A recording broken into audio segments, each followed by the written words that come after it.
A time when I was a subject of discrimination because of my features is when I had my hair in braids. I have been ridiculed for the color of my skin by non-black people, by family, by strangers, by friends.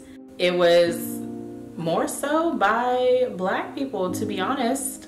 I feel like when you're a dark-skinned black person, you definitely do not get treated the same way by other non-dark-skinned black people. I did ballet from about 3 years old to about 13 years old. And I experienced racism in the sense of my body type. I usually had my hair out, straight. I had permed my hair, so I have straight hair. There was a group of boys and they told me, Gracie, wow, you look black. You look black right now. Like, you usually don't look black, but you look black. I've been called Blackie, and I didn't really have a lot of dark-skinned friends, so there was never anyone to stick up for me or to be like, you know, hey, that's not funny. It would definitely make me mad immediately. It was a predominantly white, prestigious ballet school. They put on the Nutcracker, and the teachers were very strict in terms of how they wanted you to look, what the idea of a prima ballerina should look like. And one of the issues is I didn't have the body structure as the other Caucasian girls in the class. I was ashamed of having my hair in braids.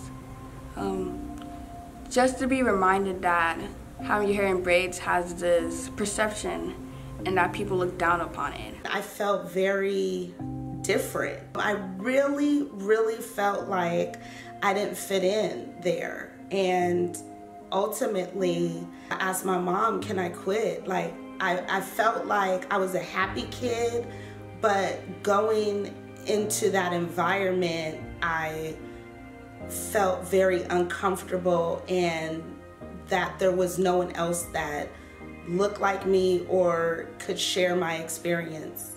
My mental state was deeply affected by that. I guess it was just another moment in the pile of already self-loathing of having certain features because I never felt comfortable with the features I was born with. Sometimes I wished I looked like this person, or I had this different type of hair, or I had this different type of nose, or maybe my skin was lighter. So I guess at that moment it was like, wow, I really wish that I looked a different way, and it just affected me. When you have something that other people don't have, especially when it's something that people cannot obtain, they try to tear you down. I learned to just be me. I couldn't worry about fitting into a white society in that way. It just was not happening. So for me, I had to uplift myself. And then in my home, I was uplifted as a black child. So I didn't let it affect my self-esteem in that way. No matter what you do to change your skin, if you're not happy with yourself, you still will not be happy with yourself. You have to love yourself for who you are and who God and the world, the universe made you to be. From that incident, I learned that I shouldn't be too sensitive to what people say, and that there's a world out there where people look down upon black features, especially features of black women. And if, I also consume those thoughts and also repeat them internally, like who's going to then defend me, who's going then to say that I am beautiful, or who's going to say that it's fine, you were made the way you were. So I learned that, you got to love who you are and you got to love the way you look.